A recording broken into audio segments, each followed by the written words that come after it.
Bonjour, bonsoir à la communauté, c'est Happiness de la Chine. Aujourd'hui, nous allons parler d'un sujet qui n'est pas comme les autres, un sujet inhabituel sur notre chaîne, c'est-à-dire les idées d'entrepreneuriat ou alors de business avec la Chine. Mais par contre, il s'agit d'un sujet qui est très important, qui encense la toile depuis un moment donné, qui suscite énormément de commentaires mélangés d'émotions et parfois rationnels ou irrationnels. Mais ça, je peux très bien comprendre. Parce qu'il s'agit en fait de l'une des personnes les plus puissantes en Afrique, l'un des hommes d'affaires les plus puissants en Afrique et dans le monde, et en la personne de M. Aliko Dangote. Alors, vous avez très bien compris, aujourd'hui, nous allons parler du problème de la raffinerie de M. Aliko Dangote qui raconte des soucis de fonctionnement et d'opérationnalisation. Mais par contre, avant de plonger dans le sujet, si c'est la première fois que tu regardes ma chaîne, alors je vais d'abord t'inviter à souscrire, à t'abonner et surtout à partager énormément pour toucher plus de personnes autour de toi. Sur notre chaîne, nous parlons des idées d'entrepreneuriat, de business avec la Chine. Si jamais toi, alors une autre personne qui est autour de toi, est intéressé à acquérir un certain nombre de produits en Chine, beaucoup plus les machines industrielles, que ce soit dans le domaine de la construction des énergies renouvelables par exemple, vous pouvez nous contacter. Nous avons une équipe de professionnels de plus de 10 personnes avec plus de 8 années d'expérience en Chine qui collaborent avec des usines chinoises qui peuvent vous aider à trouver le produit dont vous avez besoin à un coût raisonnable. Et également, nous pouvons vous aider à acheminer ces produits de l'usine jusqu'à votre adresse dans votre pays. Et ceux qui ont aussi besoin, par exemple, qui ont déjà leur fournisseur en Chine et qui ont besoin des personnes fiables sur place qui peuvent se déplacer, aller vérifier, contrôler la qualité et la fiabilité des produits qui sont proposés sur place, vous pouvez également nous contacter. Mais s'il vous plaît, uniquement des personnes fiables et sérieuses.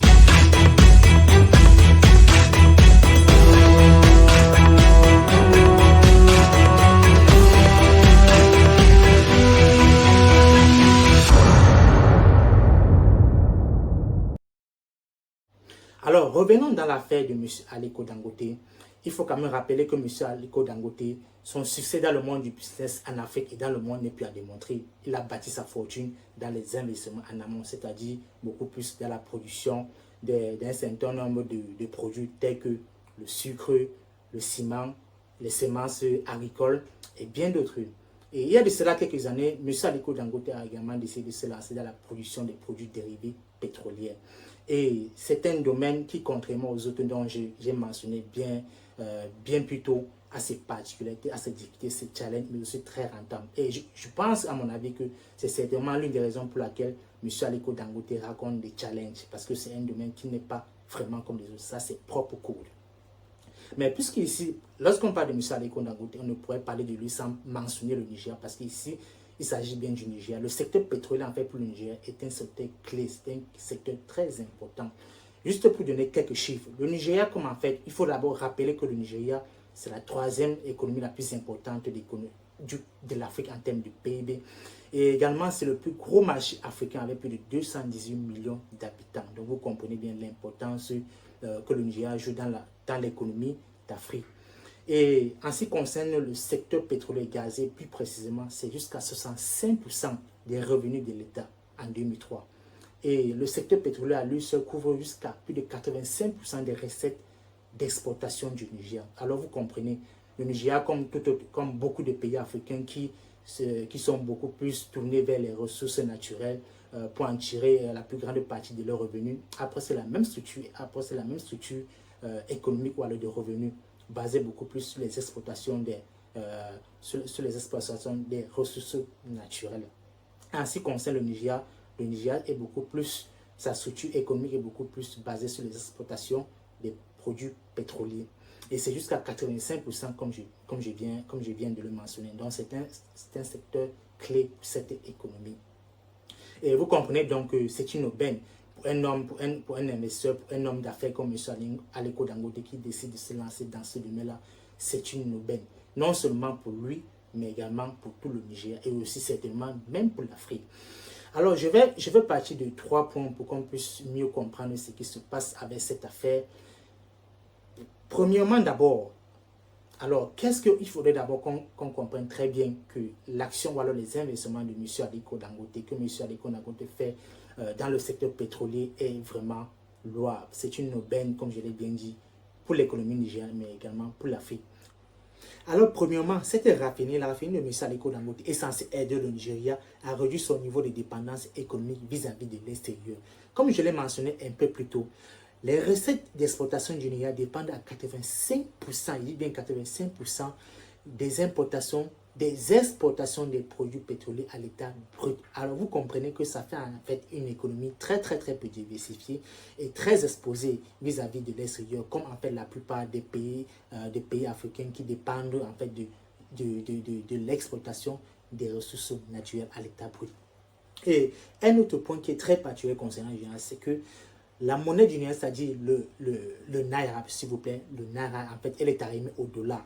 Et vous comprenez en fait que ces recettes ces recettes pétrolières, en fait, sont très exposées et très fragiles parce que ces recettes sont constamment obligées de subir les caprices des cours de change internationaux du dollar. Donc, ça fait en sorte que ce sont des recettes qui sont, comme je l'ai bien dit, très fragiles, très fragiles. Et un autre point que j'aimerais aussi rappeler, que j'ai l'habitude de le mentionner dans mes vidéos, c'est qu'aucune économie sérieuse au XXIe siècle ne peut se développer en exportant uniquement les ressources naturelles à l'état brut. Je dis bien aucune, personne ne peut me démontrer le contraire. Alors, un autre point toujours pour aller dans la même lignée concernant en fait la réduction de la dépendance de l'économie nigériane vis-à-vis de l'extérieur, c'est que une fois que ces raffineries va fonctionner de manière optimale, c'est qu'elle va permettre au Nigeria de stabiliser les prix des produits pétroliers dans ce pays. Il faut quand même rappeler qu'en termes de capacité, c'est jusqu'à 50 millions de litres d'essence par jour. C'est jusqu'à 15 millions de litres de diesel par jour et c'est jusqu'à 650 000 de barils de pétrole en termes de production. Donc, c'est largement suffisant pour couvrir les besoins de consommation du Nigeria. Et les excédents sont prévus pour être exportés dans les pays environnants tels que le Cameroun ou alors d'autres produits, d'autres pays environnants tels que, par exemple, ça soit la Côte d'Ivoire, le Ghana et bien d'autres. Donc, vous comprenez qu'en fait, c'est un projet qui, en fait, qui est un enjeu stratégique, non seulement pour le Nigeria, mais pour toute l'Afrique. Il faut bien le dire. C'est très important de le mentionner. Alors, le deuxième point que je vais mentionner pour poursuivre la compréhension de ce sujet, ça concerne en fait le projet en lui-même, c'est-à-dire la faisabilité de ce projet. J'ai écouté énormément de débats télévisés des experts nigérians et il y a deux choses particulièrement qui reprochent à ce projet. Le premier concerne en fait, comme je l'ai bien dit, l'étude de faisabilité. Il y a eu en fait des lacunes concernant l'étude de faisabilité de ce projet. Il semblait que il n'y a aucun document officiel qui circule sur la toile qui garantit en sorte que en fait, la raffinerie de M. Dangote puisse s'acquérir des barils de pétrole ou alors des matières premières qui puissent le fonctionner de manière optimale. Il faut bien le rappeler, cette raffinerie, c'est un investissement de plus de 20 milliards de dollars. Ça, c'est 2 fois le budget du Cameroun pour ceux qui le savent en 2023. Et c'est 50% du budget du Nigeria. Donc, vous comprenez, en fait, c'est un investissement mégalopole. Et lorsqu'on dépense autant d'argent pour investir, je pense bien qu'il faut prendre toutes les mesures nécessaires pour se rassurer qu'on n'aura pas de problèmes de fonctionnement. Et c'est à ce point-là que M. Aliko Dangote aura péché. Il n'a pas pris toutes les mesures nécessaires. Il ne peut pas, il s'est certainement dit, parce que pendant toutes ces années qu'il a connu la réussite au Nigeria, il s'est toujours fait accompagner par l'État du Nigeria. Alors, il s'est certainement dit qu'il va facilement se faire livrer les barils de pétrole par le Nigeria. Parce que dans ce projet, il faut aussi mentionner que l'État du Nigeria est impliqué à travers le NNPC, qui est en fait une compagnie nigérienne, la seule en fait qui a agréé à exporter les produits à l'État, mais également à réimporter les produits à l'État raffiné pour le revendre aux autres dealers au Nigeria. Donc c'est la seule entreprise qui est impliquée dans ce projet. Et d'après ce que j'ai lu, à la signature du contrat, l'État, cette compagnie était censée détenir 20% du capital, mais finalement, elle n'a pu délibérer que 7,2%. Et en ce moment, si Dangote rencontre des problèmes d'approvisionnement, il me semblait que c'est à cause de ces compagnies. Elle n'a pas pu remplir ses obligations, elle n'a pas pu remplir ses commitments. Et comme je l'ai bien dit, il n'y a aucun document officiel. Donc il y a juste un accord taxé, un accord verbal entre les parties. Et ça, c'est un problème. Ça, c'est un véritable problème.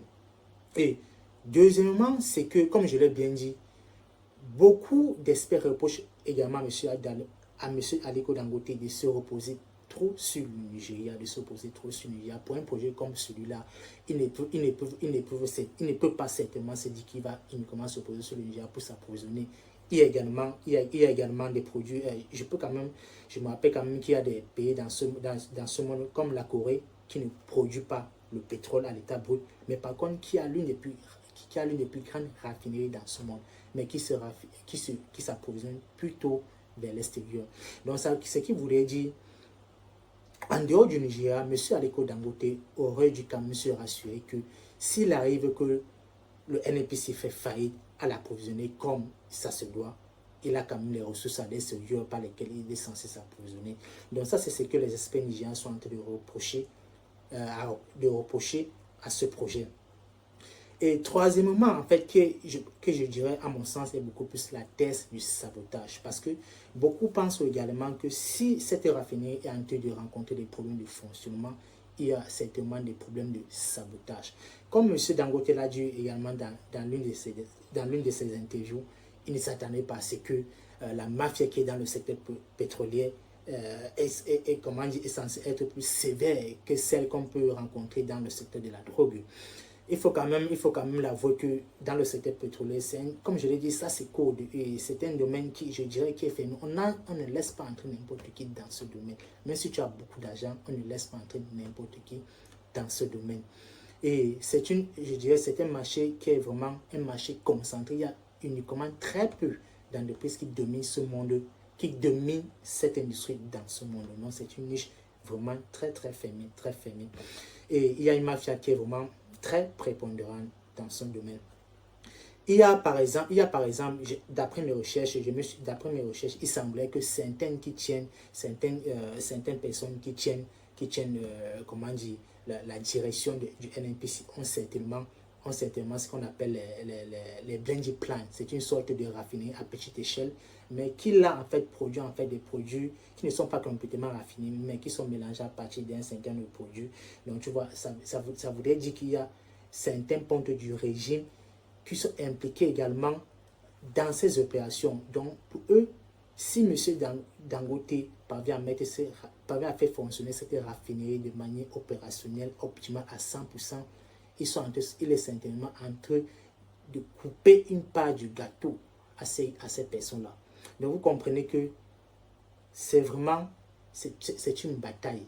Et il ne faut pas aussi mentionner que il y a également l'autorité nigérienne qui est chargée du contrôle ou alors de tester la qualité des produits pétroliers qui sont importés au Nigeria. Et le directeur de cette agence a mentionné que les produits que la raffinerie de M. Aliko Dangote raffine au Nigeria ont un niveau de sulfure bien plus élevé que les produits qui sont importés. Donc, est-ce que c'est une campagne de dénigrement des produits de M. Aliko Dangote? Je pense qu'il faudrait quand même, parce que à la réaction de cette publication, la raffinerie de M. Aliko Dangote a également mentionné qu'ils ont fait des tests par rapport aux produits et que leurs produits sont bien meilleurs que ceux qui sont importés. Donc, je pense qu'il faudrait certainement l'analyse d'une troisième agence, d'une agence indépendante pour vraiment prendre position. Est-ce que les produits raffinés par l'entreprise de M. Aliko Dangote sont meilleurs ou alors de même qualité que celles importées par le NNPC? Je pense qu'il en faut certainement. Alors, ça, c'était les 3 points principaux que je pourrais dire par rapport à ce sujet.